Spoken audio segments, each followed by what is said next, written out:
Learning objectives. After completing this module, learners will be able to discuss the importance of trading and different materials traders use to sell and buy. Discuss about the rulers and kings who found the importance of trade and business. Explain the Silk Route and its nature from ancient days. Underline the expansion of Buddhist religion during Kushana reign. Explain why pilgrims came to India and what they did here during their stay in this country. Describe how the name Hindu was familiar for the religion related with Indian subcontinent. Traders and kingdoms. Trading with different parts of the world.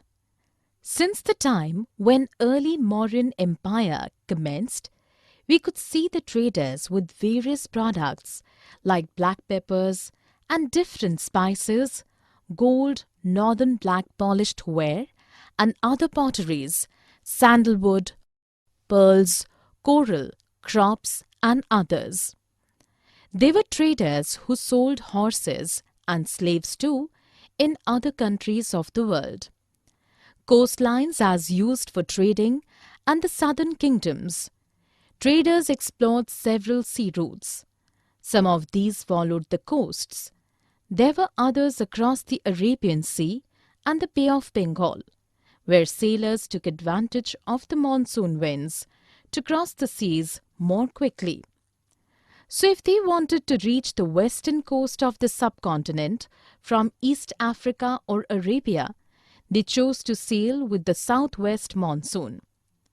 3 Muvendars or chiefs were in the southern coastline as Cholas, Cheras and Pandyas about 2300 years ago. Every kingdom had 2 cities as their center of powers, one inland, second one by the coastline. The port city of Kaveripattinam was the center of Chola. Pandya had Madurai as their center of power. The kings did not take any taxes but took gifts and tributes from the people and other provinces. Gautamiputra Sri Shatakarni, the kingdom of Shatavahanas. After 200 years later, in western India, Satavahanas became powerful in western India. Gautamiputra Sri Shatakarni took the title as Dakshina Pathaswamin as the inscription was composed by his mother Gautami.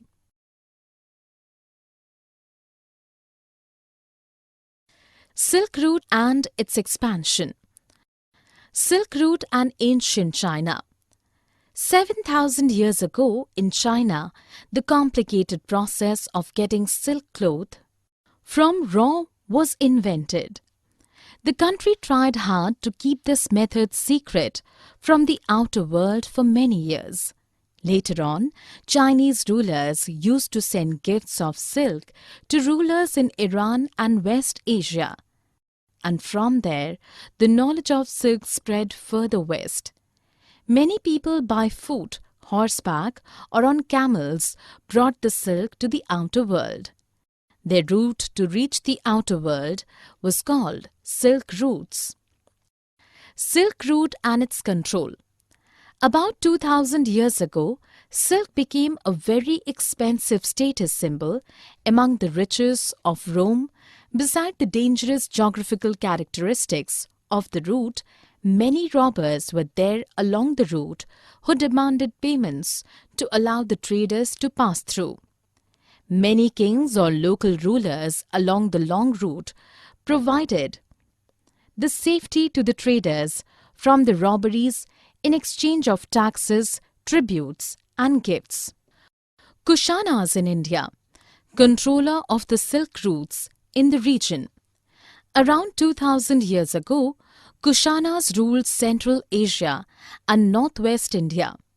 They controlled and extended the Silk Route down to the harbours by Arabian Sea. After that, the silk traders began to ship the silk toward Roman Empire through waterways. The gold coins issued by Kushana rulers were used by the traders along the routes.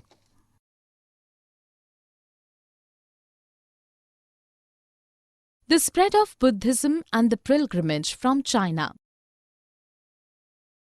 Kushana rulers. Approximately 1900 years ago, Kanishka was the ruler of Kushana dynasty. His capital city was Purushpur. At present, it is Peshawar. He organized a council where many scholars met together and discussed about the religion. Ashvaghosha wrote the biography of Lord Buddha, Buddha Charita in Sanskrit, during this time. A new form of Buddhism, that is, Mahayana, was introduced then. People was interested about Bodhisattva too in order to attain enlightenment. Many caves, along with western ghats, were formed by the rulers and merchants where those enlightened teachers used to live. The spread of Buddhism. This Mahayana school was flourished in China, Japan and Korea later on. Although from Sri Lanka to Indonesia, Buddhism was also spread by the virtues of those great teachers. The Theravada Buddhism, as the oldest form, was very popular in this area. Pilgrimage from China. Two scholars came from China in order to know about Buddhist religion and to offer their worship to the Lord. They are Faxian and Xuanzang.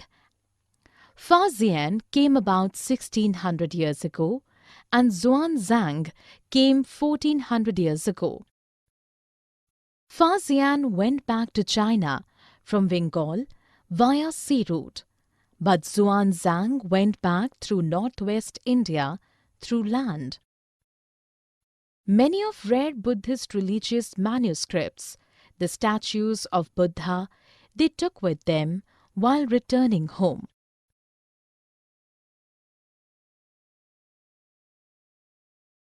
Concept of Bhakti. Meaning of Bhakti. The word Bhakti came from the Sanskrit word bhaja. It means to divide and share. The two-way relationship between the devotee and deity was prime here. Bhakti is directed towards Bhagavad, which is often translated as God, but also means one who possesses and shares bhaga, literally good fortune or bliss. The devotee, known as the Bhakta or the Bhagavata, shares his or her chosen deity's bhaga. Bhakti as a concept in Hindu religion.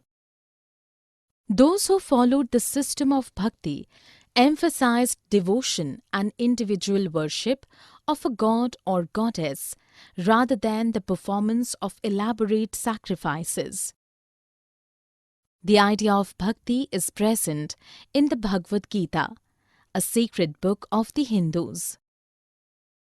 In this, Krishna, the god, asks Arjuna, his devotee and friend, to abandon all dharmas and take refuge in him, as only he can set Arjuna free from every evil.